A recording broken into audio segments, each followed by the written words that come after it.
I hit Brian a few times. He was bleeding from his mouth. I thought I knocked him out. Where's Mario when you're doing this? Like right in the doorway. A missing person, a murder trial without a body, and one of the very first times that anyone was ever charged with murder by intimidation. Hello, true crimerers. This is another true crime in a short amount of time. That was weird. And this is the case of Brian Carrick. Viewer discretion is advised. Creepy. It was just a few days before Christmas in 2002 in the little town of Johnsburg, Illinois. Johnsburg is one of those quaint little family towns with a tiny population. Everyone there knew everyone's business, but it was a place where community meant a lot. And the community typically was always there for one another. Nestled somewhere in the heart of this town was a grocery store called Val's Grocery. The store was co-owned by the Cachero family. Many of the Cachero kids would work at the store, and another family that was prominent working at the store was the Carrick family. The Carrick family was very large. They actually had 14 kids. And a few of the older kids worked in various, departments there at the grocery store. The 11th of the 14 kids was Brian Carrick. By 2002, he is a 17-year-old high school student, and he had been working at Val's Grocery for the past 3 years or so. And it would be December 20th, 2002, when the town, described as the Mayberry of the Midwest, would be rocked by controversy and mystery. That evening, Brian was last seen by his father, William, and this was around 6:45 p.m. Brian was not scheduled to work at the grocery store that night, but he left the house at 6:45 to walk across the street to the store because their house literally was across the street, so it was a nice, easy way to get there. Brian would then walk across the parking lot where he saw one of his brothers getting carts, and the brother saw Brian walk into the store, and then he never saw his brother again. Brian was just going in there that night to ask one of his co-workers if they would be willing to switch shifts with him for a day coming up. Brian was described as a really good kid, good head on his shoulders, got good grades, didn't get into trouble. The following day, Brian's parents got a phone call from one of the Cacheros, one of the people who worked at the store, the manager, and said that Brian didn't show up for work and that he was very concerned because it was not like Brian to not show up. Brian was extremely reliable. And because the last time they had seen him was just the night before, they just assumed he had gone out and stayed out late, and then, he would... That's why they didn't notice that Brian wasn't actually home that night, because they trusted him, and they knew that he would just come home, and then probably just went to bed, and so they just didn't think they just had crossed paths with him. When they got that call, Brian's mom went up to his room and went inside, and lo and behold, he wasn't in there. So his mom immediately reported him missing, and then police got involved pretty quickly. Police would go to the last known location where Brian was known to be, at Val's grocery store. They interviewed people. Some of them said, yeah, they saw him come into the store to switch shifts, but they don't know what happened to him. They didn't see him leave or anything. Didn't really think anything of it. They then went into the produce section of the store where Brian would sometimes work. They then went into the stockroom of the produce section, and it's there they saw something very concerning. Blood. Not just in one spot, in many, many locations. Not like full-on pools of blood. It was more like blood spatter. There was streaks of blood. There was like a fingerprint in blood, which would later be determined to be Brian's fingerprint. There was blood on boxes that they found in the compactor. There was blood on the ground, on the shelves, on the floor. I mean, just everywhere. The police would collect samples of all this blood, and later on down the road, it would be determined and confirmed to be Brian Carrick's blood, the 17-year-old boy who is now missing. So they were really curious. How the hell did this happen? He is missing. Now we have blood. Where's Brian? What happened? The police somehow narrowed down their suspect list to a few of the stock boys who worked there. Two of those stock boys had criminal histories, like actual. One of them, whose name was his last name was Lamb, he had attempted murder before, and he had other various charges. The other stock boy had lesser charges than attempted murder, but had a criminal history. The third stock boy was actually one of the sons of the Casharo family, and his name was Mario Casharo. Again, it was his family that co-owned the store. Police didn't have any physical evidence connecting him, or really anyone, at that point to whatever this may be. We don't even know if it's a murder. We don't know. There's blood, not enough blood to suggest that the person is dead, but we do have a missing person. So really, they just had hunches. They had suspicions. And this was just based on interviewing hundreds of people. I guess they surmised from those interviews that Mario must be responsible. But they couldn't do anything about it because they had no physical evidence.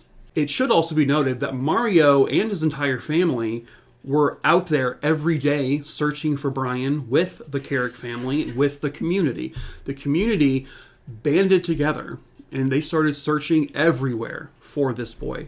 They searched the store, top to bottom, left to right. They searched the entire area surrounding the store, the woods, everything. They never found anyone. But Mario and his family led the charge, along with the Carricks, to find him.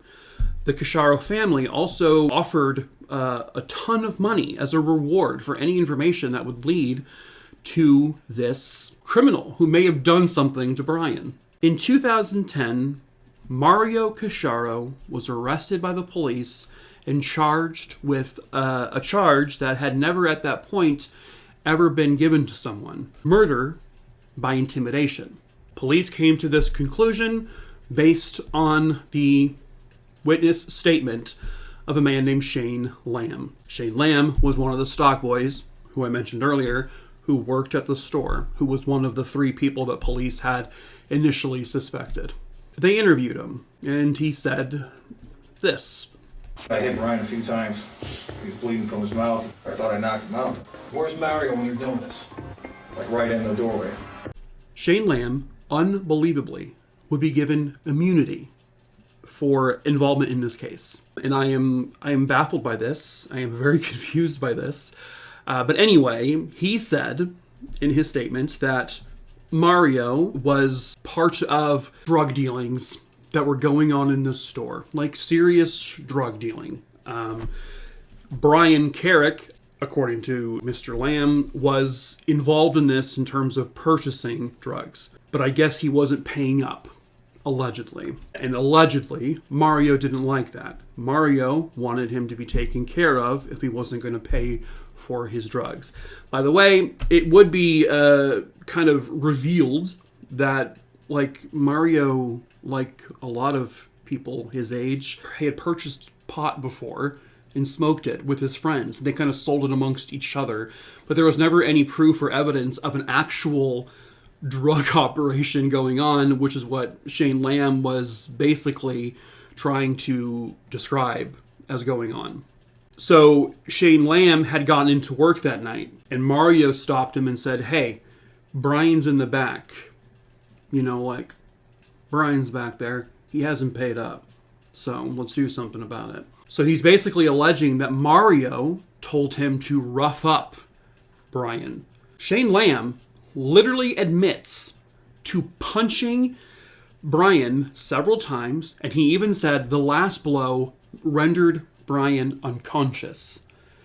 We have proof that there was blood spatter in the produce stockroom. That there was, which would indicate exactly what he's saying, that there was a lot of punches being thrown. The spatter would kind of go along with punches and blood kind of coming from that. So that's lining up. And Shane Lamb's admitting he is the one to physically assault him. But now he's bringing in Mario to suggest that he organized this, that he hired the hit, so to speak, What Shane Lamb says is that after Brian fell to the ground unconscious, he says he doesn't know what happened to him after that. He says that Mario said, "All right, go ahead and leave. I'll take care of the rest." Keep in mind, police, even with this so-called testimony, have no physical proof of this drug operation. They have no physical proof that Mario had anything to do with this murder, possible murder. They had nothing to link Mario to it at all, except from Shane Lamb, who is a convicted criminal who had attempted murder in his past. They're relying on his word. And that was all that they needed. So therefore, Mario was arrested and charged with murder by intimidation, suggesting that he wasn't the one to actually murder Brian, but he hired it. He wanted him to be intimidated, and then he got murdered that way. Okay. Shane Lamb never held responsible for the physical assault that he admitted to doing because he was given immunity. I'm still baffled by this. So Mario Casciaro goes on trial. That trial ends in a mistrial. He goes on trial a second time. This time, unbelievably, with no evidence, with only the testimony of a known convicted criminal, he is convicted of murder by intimidation, and he is sentenced to 26 years in prison. Mario Casciaro, before all this, I should say, was always seen as a super well-behaved, good young man who never got in trouble. He had zero criminal history. He never got in any kind of trouble. He was well-respected. He was well-liked. Just a good kid, good guy, just a good person. And then he just sort of got thrown into this. He was now facing the next 26 years of his life in prison for something no one can prove he did or had any actual involvement in. Was he there that night? Yes, he was there at the store that night, along with a whole bunch of other stock boys. The second stock boy involved in this, potentially, he, by many, was considered to be, and I think even Mario said that he believes that this stock boy was the one to actually have done something to Brian. That stock boy, however, has since died of a drug overdose. Again, he also had a criminal history. But anyway, before his trial and arrest and all that, like Mario had gone to school, he had gotten his degree, he was well on his way to eventually taking over the store, and not just one store, but multiple stores, and all of that was taken away. And then sometime before 2015, Shane Lamb recanted his entire statement. He said he flat out lied about all of it. Mario Casciaro appealed his conviction because his entire conviction really rested on a now, first of all, on the word of a convicted felon, but also now a person who's stating he lied to the courts, that he lied on the stand, that he committed perjury. And the appeals court reversed the conviction, and Mario Casciaro was set free. The appellate court said in their ruling that no reasonable juror could have found him guilty based solely on the evidence that was presented at trial. And by the way, he was represented during his appeal process by the legal true queen of the Seven Kingdoms, Kathleen Zellner. We all know her from the Stephen Avery case because she's his lawyer too right now. And it's actually kind of cool because Mario Casciaro would later go on to law school, and he is now himself a lawyer. I, for one, just don't see it. I don't see any evidence supporting that he did it. I just don't. And I don't know what's happening to Shane Lamb now. He hasn't been charged with anything. He was given immunity. I don't know if that's been taken back or rescinded because he admitted to lying. Shane Lamb, he said that the police and the prosecution set up the whole thing, that they made him lie. I don't know if that's true. Could be. Don't know. I mean, who knows? He may not have anything to do with it. I don't... To this day, unfortunately, both of Brian's parents have since passed away, never knowing what happened to their son. His body has still never been found, and this case remains a mystery. But Surely somewhere, someone out there knows the truth. And perhaps that someone is you. If you have any information about the murder, probably, or the missing persons case of Brian Carrick, please contact the Johnsburg police. You can also reach out to the FBI because they were involved in this case as well. You can always report any information anonymously.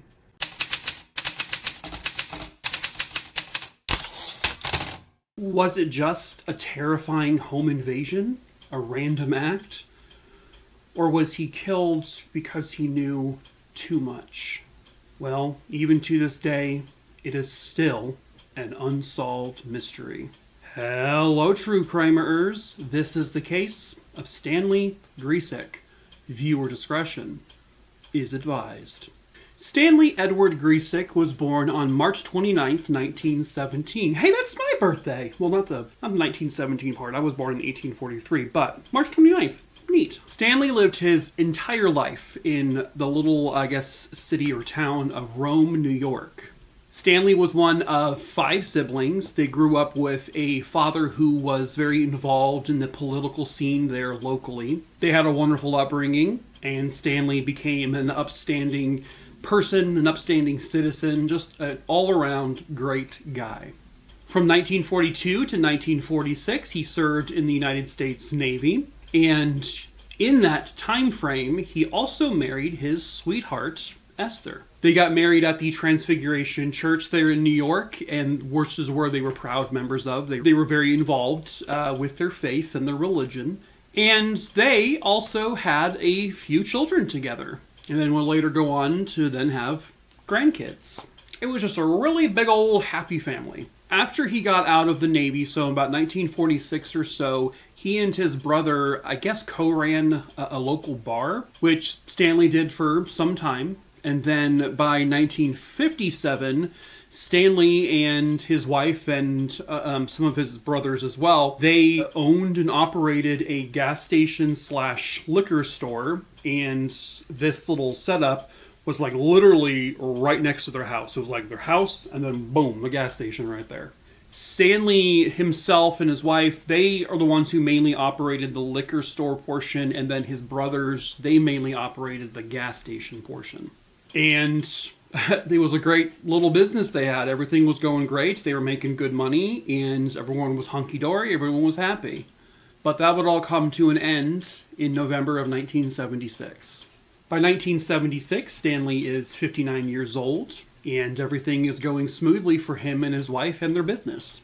By the way, I do want to mention that the photos you're going to be seeing in this video are not like actual photos. These are recreation images from the show Unsolved Mysteries, because I can't find really any photos of the actual things, so that's what you're going to get in this video. It was the night of November 6th, 1976. Stanley was upstairs in the house, and he was getting a bath ready for his lovely wife, Esther. Esther, who was partially deaf and wore hearing aids that let her hear really, really well, she liked to do this routine every night. She goes around the entire house. She makes sure every window is locked, all the blinds are closed, every door in the house is locked.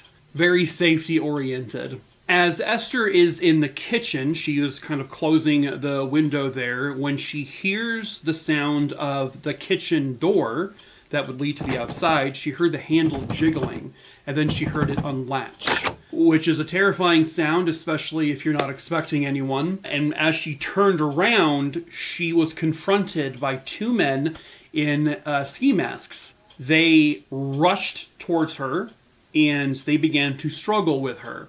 She's trying to fight back a little bit, but she's not really able to much. So one of the masked men manages to take her and pin her to the ground, and he then takes some twine or some rope he brought, and he ties Esther up from behind and lays her face down on the ground. What she says she did at that point, because they were also kind of hitting her, what she said she did was she held her breath for as long as she could to pretend like maybe they had killed her, so that they wouldn't do any actual harm to her.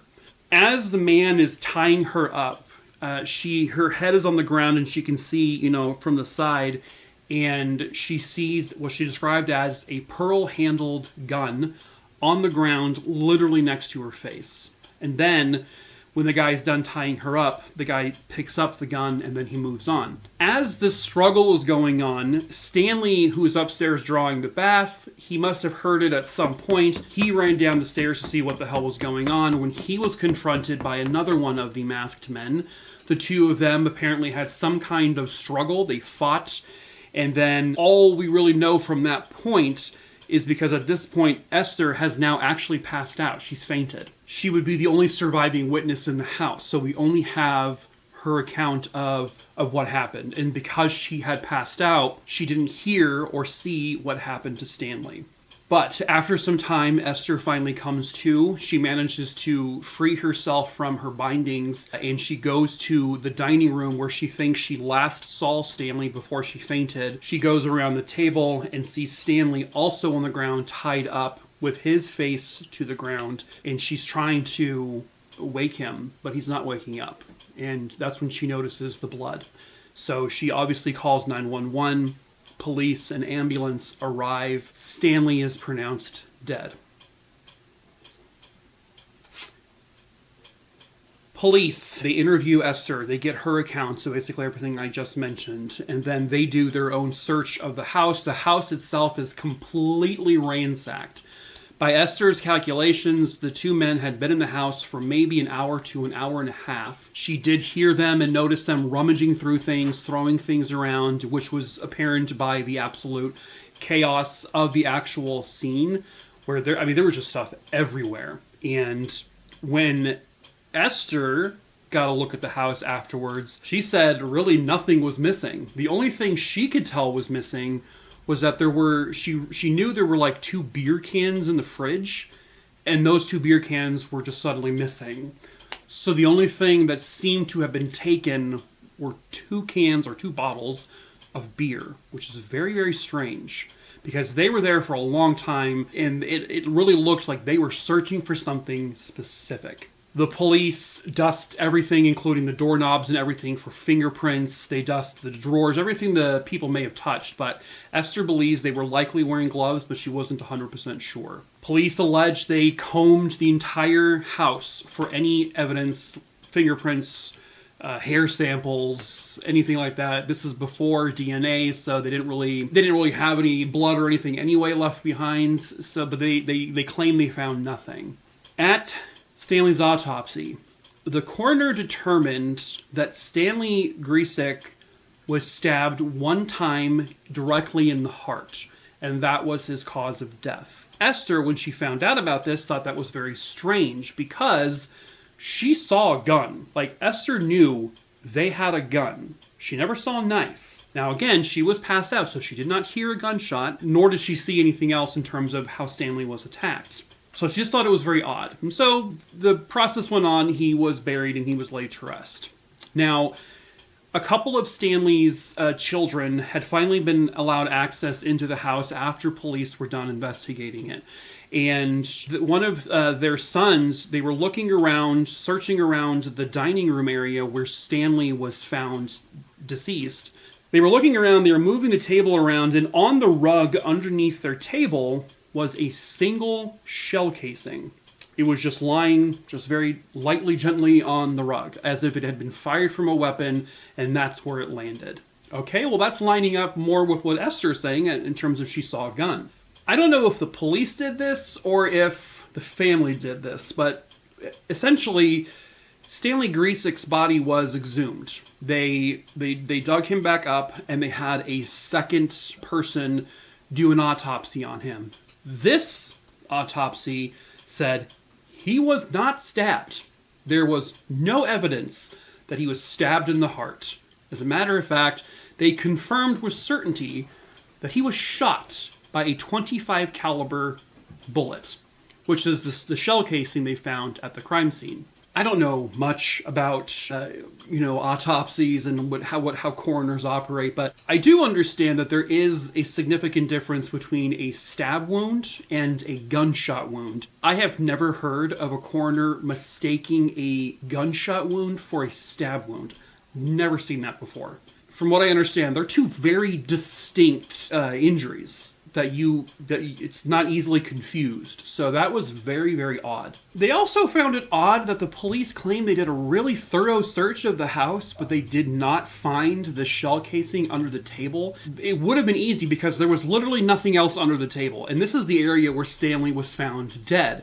You would think they would have found this shell casing under the table because the sons, they found it like that. It was easy peasy for them. There was no effort whatsoever. It was just there. So not finding the shell casing, saying he was stabbed instead of shot, all kind of made the family think, are the police covering this up for something?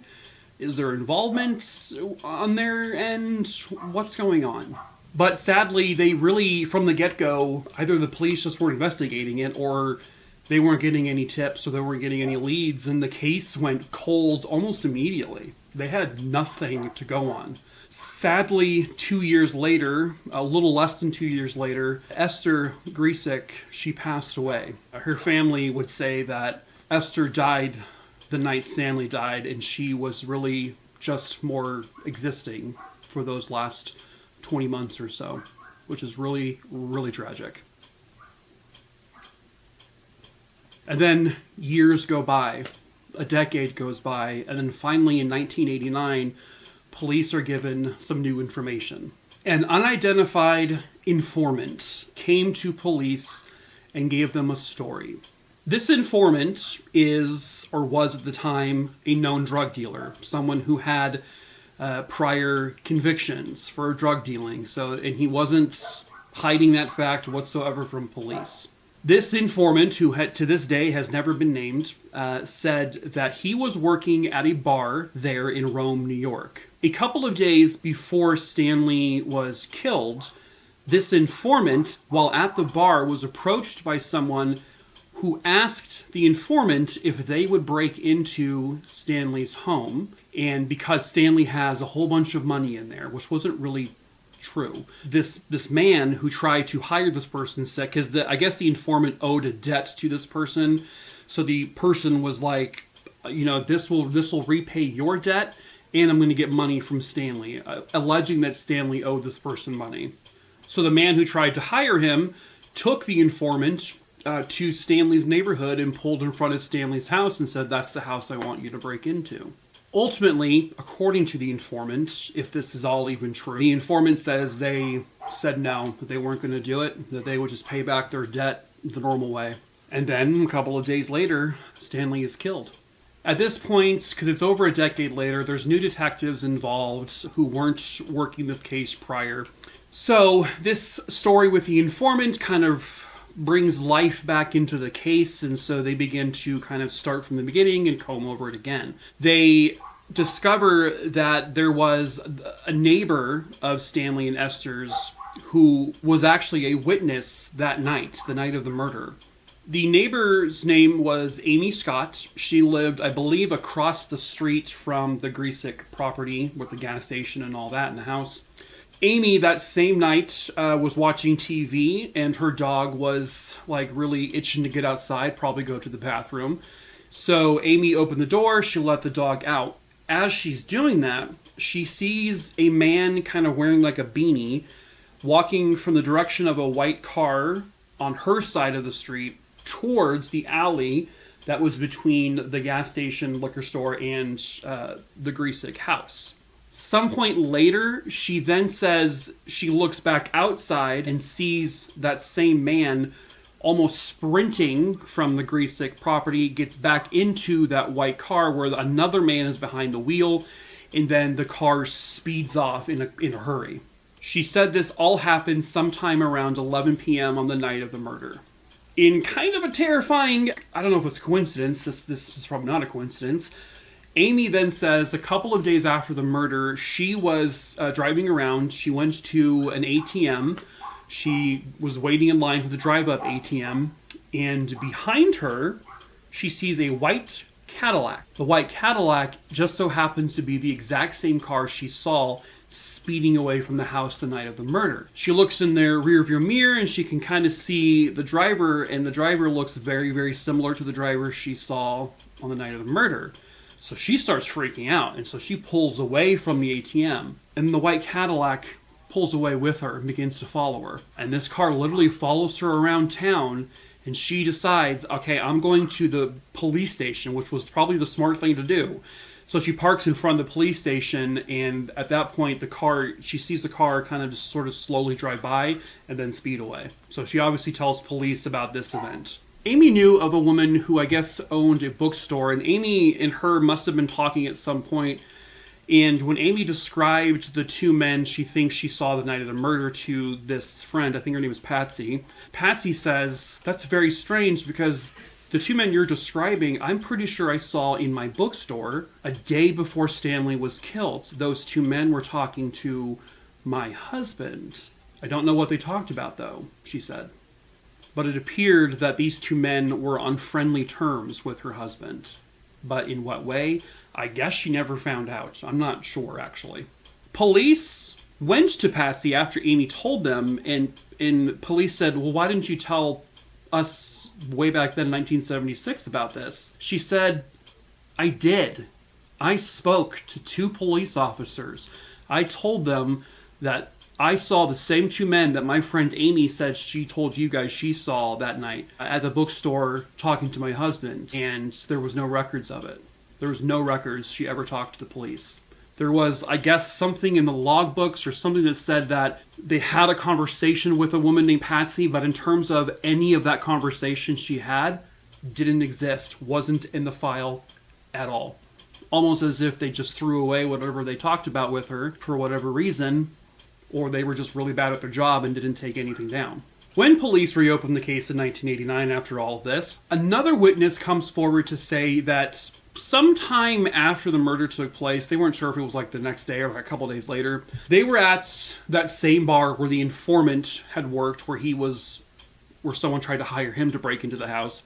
Well, this witness says that a man sitting at the bar had this envelope, very thick envelope, that two men approached this man. The man then handed him the white envelope, which the witness said looked like it was full of money. And the two men he saw matched the description of the two men that the other witnesses saw. This new witness says he asked the man, well, what was that about? Why are you paying them so much money? The man allegedly just said, they took care of something for me, and now they got to get out of town. All of this sounds like someone likely hired a hit on Stanley, and whoever this man was must have been the man who wanted him dead. There is, or was, I guess, another witness at this bar. I guess this man's name was Chuck Brzezinski, that police have been wanting to question with regards to this case, but they've never been able to find him. They aren't saying that this man is a guilty party or he's a suspect, just that he is someone with information they need. Apparently this Chuck was a convicted criminal, and he had jumped bail in 1977, a year after the murder, and has never been seen since. Police think he fled. Again, don't know if this man has any connection with the case whatsoever. They just said he may have information, but they've never been able to find him. This particular image here is the composite drawings of the two men that neighbor Amy saw that night. And then the woman from the bookstore, the friend of Amy, said, yep, that's pretty much an accurate description of the two men I saw talking to my husband. By the way, did police talk to that lady's husband? No idea. Considering they didn't even take down her interview from 1976, it wouldn't surprise me if he was never even spoken to, or if he has any connection to this whatsoever. No one really knows. But these are the images that were confirmed by multiple witnesses who all came and said, their various stories, that these composite drawings are pretty accurate descriptions of these two men. These faces are likely the faces of the two men who broke into the Gryziec home that night in November of 1976. And at least one of these men is likely the one to have shot Stanley Gryziec in the chest and killed him. So, why would Stanley Gryziec, this 59-year-old guy minding his own business, working at his own gas station / liquor store and just enjoying life with his wife, why would someone take out a hit on him? Well, his brother, Peter Gryziec, had died roughly 8 months prior to Stanley's death. Peter owned that one bar I had mentioned kind of towards the beginning of this video. The one where Stanley, I guess, had worked at for a little bit of time before starting his own business. At some point, I think in the early 70s, I believe, Peter Gryziec had his liquor license revoked from the state of New York because an investigation revealed that his bar was participating in illegal gambling and also in potentially dealing heavy illegal narcotics. So the liquor license was removed. Now, 8 months prior to Stanley's murder, Peter Gryziec is essentially on his deathbed. He's dying of some kind of illness, a disease. I'm not entirely sure what. According to many family members, Peter asked Stanley to come into Peter's room and close the door. And then the two men, these two brothers, had a private conversation that lasted a decent amount of time. When Stanley left that room, Stanley seemed to be a changed man, according to people in his life. Stanley seemed to be a bit standoffish now. He seemed to be a bit skittish. He seemed to be a bit worried about things. Stanley and Peter, ever since that conversation, never spoke again. A short time later, Peter dies of his illness. Turns out, the bar that Peter owned is the exact same bar where all of this happened earlier, where someone attempted to hire the informant to rob Stanley's home. This also is the bar where one witness said they saw a man pay the two individuals who fit the description of the killers, saw them pay these two men and said, they did a job for me, now they have to skip town. All of it happened in the same bar. The bar's name, by the way, I don't know. I do know that the bar was, when it was shut down, sometime after all of this, and it was never reopened afterwards. But it was all the same bar that Peter owned. The same bar where illegal gambling and narcotics were being dealt. The owner of that bar has a very lengthy private conversation with his brother. His brother, Stanley, is suddenly a changed man after that conversation. Something happened in that conversation. Stanley likely learned something that he probably did not want to learn. What the family believes is that Stanley was told about more illegal goings-on at that bar. Stanley may have been told players involved. He may have been given names of people involved. This is all speculation. None of this is actually confirmed. This is all just what the family thinks. Stanley never told anyone what he and Peter talked about that one day in the bedroom. Never said a word. So it must have been something pretty big. Were more narcotics being dealt with? Were there big players involved in this narcotics possible ring going on at this bar? Like big players. Maybe people who were kind of high up the chain, if you will. Could the police have known about these individuals? Could the police have been involved with these individuals? And that's why they wanted to say Stanley was killed a different way. Because maybe they didn't want anyone to know the caliber of the weapon was a .25 caliber, so that people wouldn't know to test, guns to see if that bullet was fired from those guns. Or was it just really shitty police work? It sounds as if that these two men, who were observed by multiple witnesses shortly before and shortly after the murder of Stanley, it sounds like they were possibly hitmen, that they were hired to go in and kill Stanley because of something he knows. Maybe they were searching for documents that maybe they thought Peter gave him to hide. Maybe. Did they find those documents? It's not really known, because if Stanley was keeping this information secret, no one would know that those items were even there. So it is very possible that Stanley had something in his house that may have proved something far worse was going on at that bar, and that he needed to be silenced because of what he knew, and then that item needed to be stolen from the house. Or was this all just an incredibly random home invasion? But for why? Why would they break into this house? Why would they only steal 2 bottles of beer from the fridge and steal nothing else of value? There were valuables in the house that weren't taken. Why would they kill just Stanley and not his wife?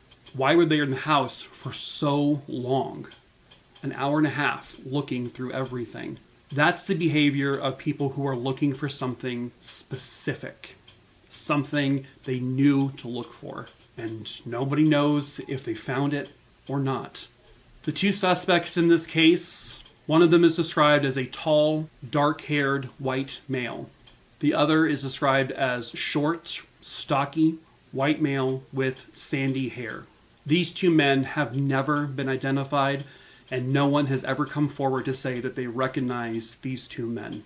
But someone, somewhere out there, does know these two men. Someone somewhere out there knows the truth about what happened to Stanley Gryziec on November 6th, 1976.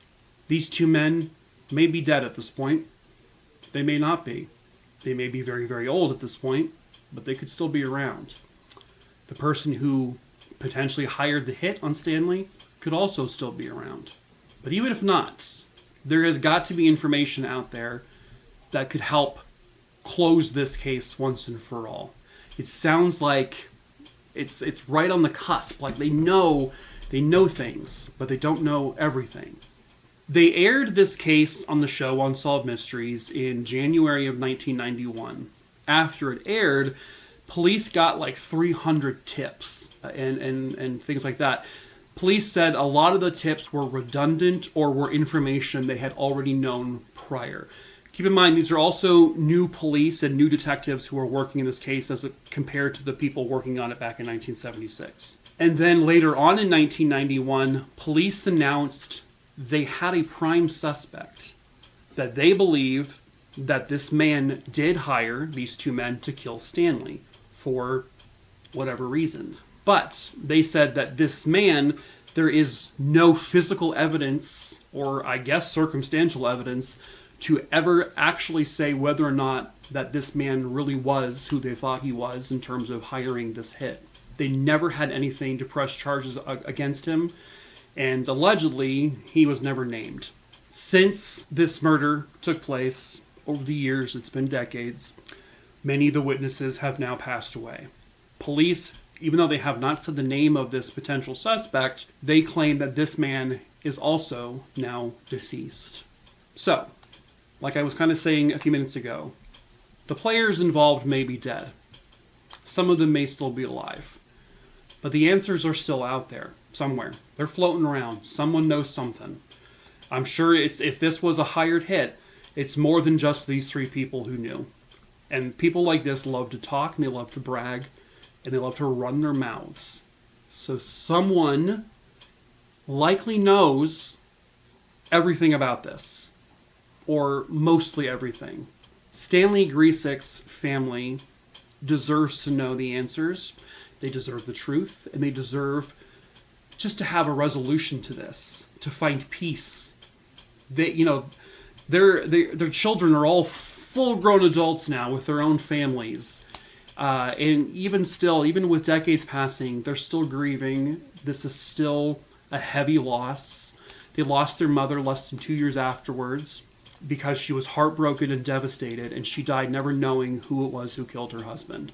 If you know something, you cannot let these two people have died in just complete senselessness.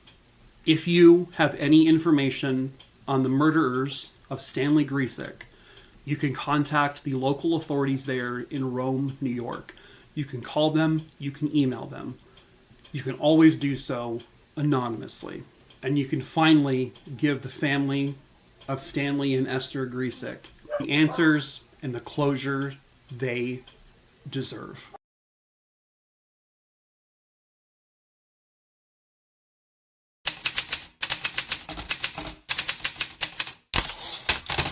The image you see here is that of a young woman clinging to life, not knowing that her life was going to be over in just a few moments. Hello, true crimerers. This is the case of Rachel Siani. Viewer discretion is advised. Rachel Elizabeth Siani was born on April 18th, 1978. Rachel was described by many people as being a very vivacious person with a lot of energy, and she was like the epitome of spunkiness. Rachel had a very lofty dream. She wanted to become a music therapist. That was her goal. And when this occurred, she's actually attending Bucks County Community College, specifically at that point studying psychology. She was really working hard to have a very good future for herself. And in order to do that, she was working at a gentleman's nightclub. And so people would say that by day, she was Rachel Siani. By night, she was named Foxy Roxy. She was a popular girl at the Divas Gentleman Club. So Rachel was living with her father and her stepmom in Bensalem Township in Pennsylvania. And her parents weren't exactly thrilled of the work she was doing at night. They definitely felt like there is a potential for very unsavory, seedy characters, especially, men who may try to take advantage of her or worse, harm her. But Rachel, she knew how to take care of herself if she needed to. And for the most part, she always felt, comfortable or safe where she worked. But then one day, her parents' worst nightmare became reality. On April 1st, 2000, the body of a young woman was found thrown over a bridge. Specifically, this was the Delaware River Turnpike Bridge in Burlington Township, New Jersey. So her body was on the New Jersey side. The bridge would also go to the Pennsylvania side. The body was found roughly 50 yards from the edge of the Delaware River. This young woman, who was unidentified at that exact time, was fully clothed. She was wearing a sweater, blue jeans, she had socks on, and just based on visually looking at her, at first they thought, she must have jumped from the bridge, and that's how this happened. But the investigation into this would soon uncover that that was definitely not the case. So once the coroner had her remains, they were able to identify her fairly quickly. The young woman they found dead at the bottom of this bridge was 21-year-old Rachel Siani. Her body, they described, was mangled. She had clearly been deceased for at least a few days, 2 or 3 days possibly. There were no drag marks, there were no tire marks near her body, there were no foot impressions or shoe impressions. So they knew that she wasn't killed somewhere, dragged over to this area and left there. And based on the severe injuries to her body, which was blunt force trauma, I think she had a skull fracture, they were able to determine that she came from the bridge, which is pretty damn high up. They just don't know at that point how that came to be. Once they were able to identify her, they would go to the nightclub where she worked. They would interview people, coworkers, customers, that kind of thing, just to kind of feel out for what type of person she was, if anyone had seen her, or anything like that. They also found her vehicle. It was still parked in the parking lot of Diva's Gentleman Club. They were hoping the car was going to yield some kind of evidence, and they found some money kind of scattered around the car and other belongings, but there was no sign of actual foul play in the car. There was no blood, there was no broken windows, no pulled out hair, nothing to indicate that anything bad happened in this car. And then back at the site of the bridge where her body was found, they would go all the way up to the top of the bridge to see if there was any evidence up there. And there was. They found pretty much right above, right where her body was found, if you put a line all the way up to the top, they found a spot that had blood basically trickling down the cement wall, and it looked relatively fresh. This isn't blood that had been there for weeks or months or anything. It looked pretty new. They also found these torn tiny fibers, basically came from a shirt or a sweater. And eventually they determined that the blood found on the bridge was Rachel Siani's DNA. And the fibers they found were from the clothing she was wearing. And based on where the fibers were found, it was basically scraped along the outer part of the bridge. So it looked as if, first of all, Rachel was already bleeding. It looked as if someone took her blood dripped down, and then they rolled her over the top of the bridge. And that's how the fibers of her clothing scraped along and got stuck to the bridge. The horrifying thing is that Rachel Siani was alive at the top of that bridge when she was thrown over. Was she alert or conscious? It doesn't sound like they believe she was, but she was still alive. There was still hope for her. But then whoever did this threw her over that bridge. Initially, they had a couple of suspects. One of them was a former coworker of hers, a man named Jason, who was a cook, I guess, at Divas. He had this kind of bizarre little obsession with Rachel. He kind of almost not stalked her, but he just was always trying to like find ways to talk to her and like be around her, and it kind of made her a little bit uncomfortable. However, once police got his name, they were able to investigate him, and they would turn out that he didn't do this. He definitely was not the one. They also discovered that Rachel had gotten into some kind of arguments in the past with a former dancer there that she used to work with. They looked into the dancer because, you know, they thought maybe this fighting turned into something more, but they were able to rule out this dancer as well. Was Rachel sexually assaulted? The coroner said that there was no indication of sexual assault. The coroner stated that her body, her legs were broken, her ribs were broken, her clavicle was broken. She had injuries to the left and right side of her head. She had a skull fracture. Some of the injuries, they said, was actually not consistent with the fall from the bridge. That it would have been more possibly blunt force trauma, like someone had hit her over her head, or she likely maybe dropped from a lower portion somewhere onto like cement. So like if she had landed from the top of that bridge and landed on the ground below, obviously she had a lot of damage to her body from that. And that's ultimately what killed her. But they determined that there was the injuries, some of the injuries themselves looked as if she had been thrown down somewhere else prior to being thrown over the bridge. So she may have been thrown over something twice that night. They also had indications on her throat that someone had tried to strangle her, but they were not successful in doing so. As police were investigating the other suspects who eventually were cleared, they did find out from other people who worked at the Divas nightclub that there was, about 3 days prior to her body being found, there was some kind of report of a man who was seriously drunk banging on the back door of the Divas nightclub. And what they uncovered from there was that Rachel, Siani, and another one of her co-workers saw this man doing that. So inside the club, they already called 911 on this guy. But then Rachel walked up to the man and said, "Hey, let me take you to your hotel room," because there was a hotel like pretty much attached or right next to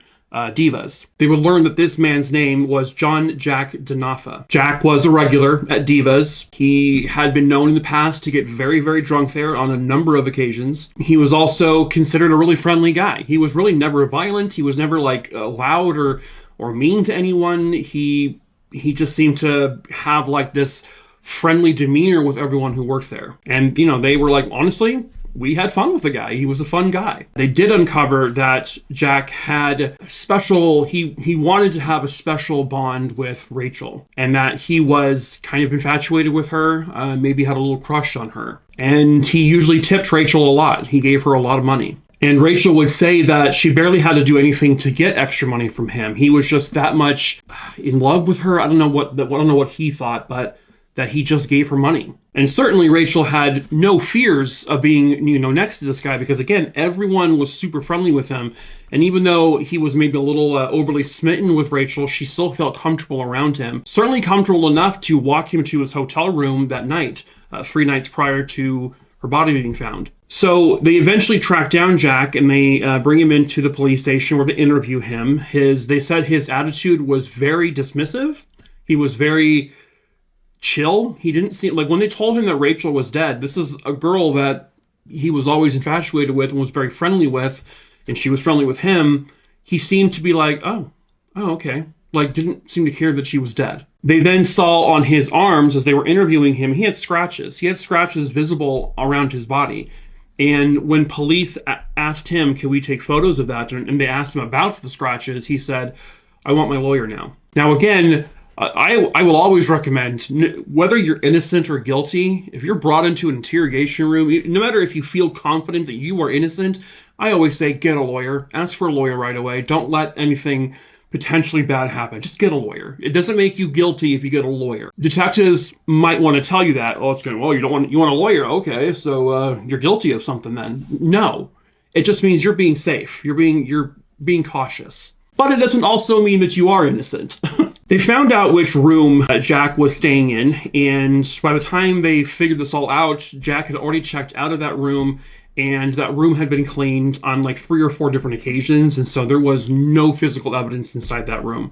They searched it. I mean, they searched, on the floor to see if maybe anything didn't get picked up, maybe any tiny droplets of blood, any hair that maybe not have been collected.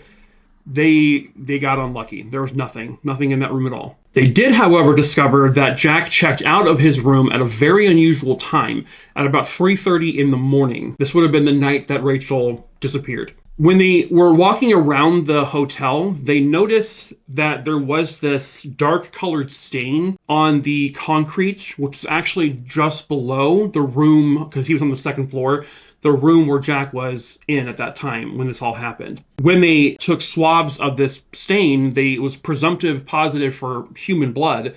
They then tested it along with Rachel's DNA. That pool of blood that was almost dried up at that point, that was just below Jack's room, was Rachel's blood. And so what they got from that was that this is where the injuries to Rachel came from. Those initial injuries that caused her other, fractures. She had been taken from the window, thrown over the window and down to the concrete below. This was likely to make it easier for potentially Jack, allegedly, to put her in the back of his red pickup truck because he drove a red pickup truck. Luckily, there are cameras that are around that bridge, and I guess when they're going through like a toll plaza, you're on video. And so police looked through hours and hours of footage, and they finally found a red pickup truck driving, through this toll area. This was on March 29th, 2000, when this car drove through this toll area. And at first, it didn't seem unusual. But then, when they looked a little bit closer and they paused the image, they see something truly chilling, very unsettling and disturbing. There is a very clear human body in the back of that truck. You can very easily make out that there are two legs that are kind of spread apart. You can see someone like maybe on their side, kind of hunched over, maybe in almost like a fetal position. But it's clearly a person. And when they play the video, there's no indication that this person is moving. And when they look at what the person is wearing in the back of the truck, it's exactly what Rachel was found in. The video then shows the truck returning from the New Jersey side back to the Pennsylvania side. And they confirmed that image, that shape, was not in the back of that truck anymore. Police got a warrant to search Jack's truck. And they would discover that he definitely had his truck cleaned because the inside of his truck, everything like that, was spotless. No fingerprints, no blood, no hair, nothing. It was very obvious this was cleaned. They could even smell the chemicals of it being cleaned. However, Jack forgot one major thing. He had a bed liner for the back of his truck. And they noticed that kind of near the area where they saw Rachel in the truck on that video, that if they lifted up the bed liner, they saw blood. It was dried blood. And again, a positive presumptive test for human blood. They then took it to the lab to have the DNA analyzed. They confirmed that this dried blood underneath the bed liner of his truck was Rachel Siani's blood. They've got blood on the concrete just below Jack's hotel room. They have, which is Rachel's blood. They have Rachel's blood in his truck.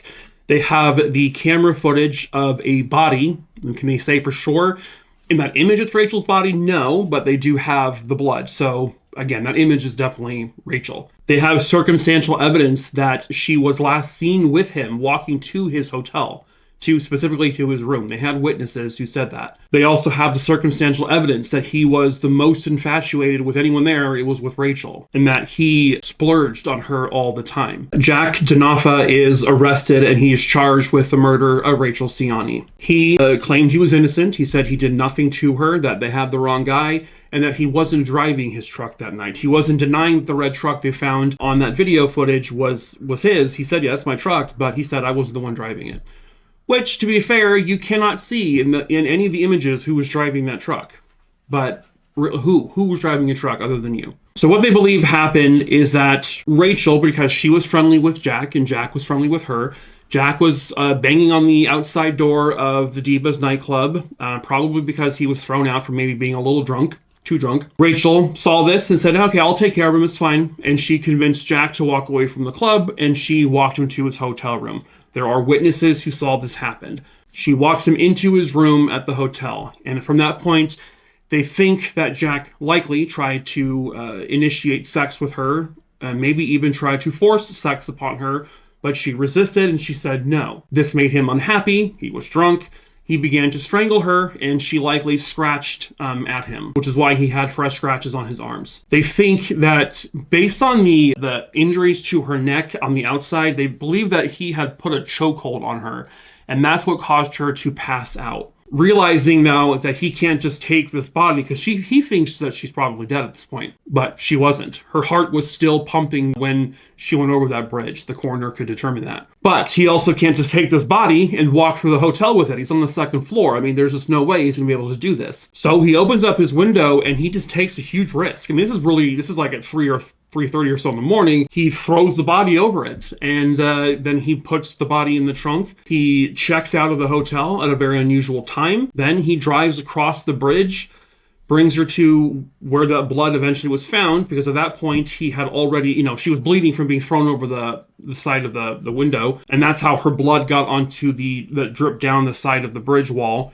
Then the fibers from her clothing scraped against the wall, and then he just dumped her over, and it killed her. That's what killed her.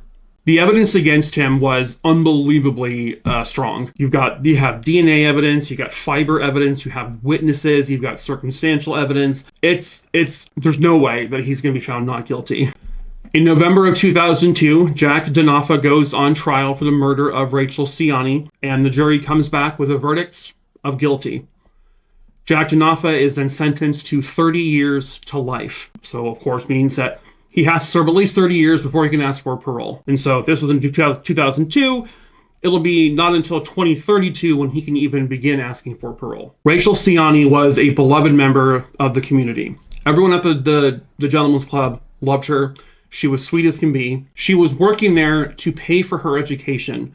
She wanted to have a better future for herself. She was getting educated for it, and everything indicated that she was going to get it. And yeah, I mean, the parents and the family were very concerned with her working at a gentleman's club like that, and unfortunately their fears became reality. But Rachel was doing what Rachel needed to do to give herself the best possible future. And I'm not going to say that she was in the wrong place at the wrong time. She was where she was supposed to be. She was at work. Then, out of just her sheer kindness, she offered to take this drunk patron back to his motel room, where then he tried to take advantage of her and killed her. And now Rachel's family will never know what Rachel's future would have held. Her dreams and everything died with her that night, all because of a man who could not take no for an answer, as is unfortunately the case many, many times. But thankfully, thanks to some great detective work, the forensic evidence, the witnesses who came forward, everything, thankfully,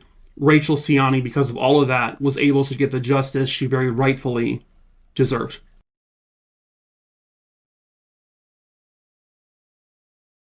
But that is it for this case. True crime, a Rooney Dooney Dingleberry Dongs. I hope you found it interesting.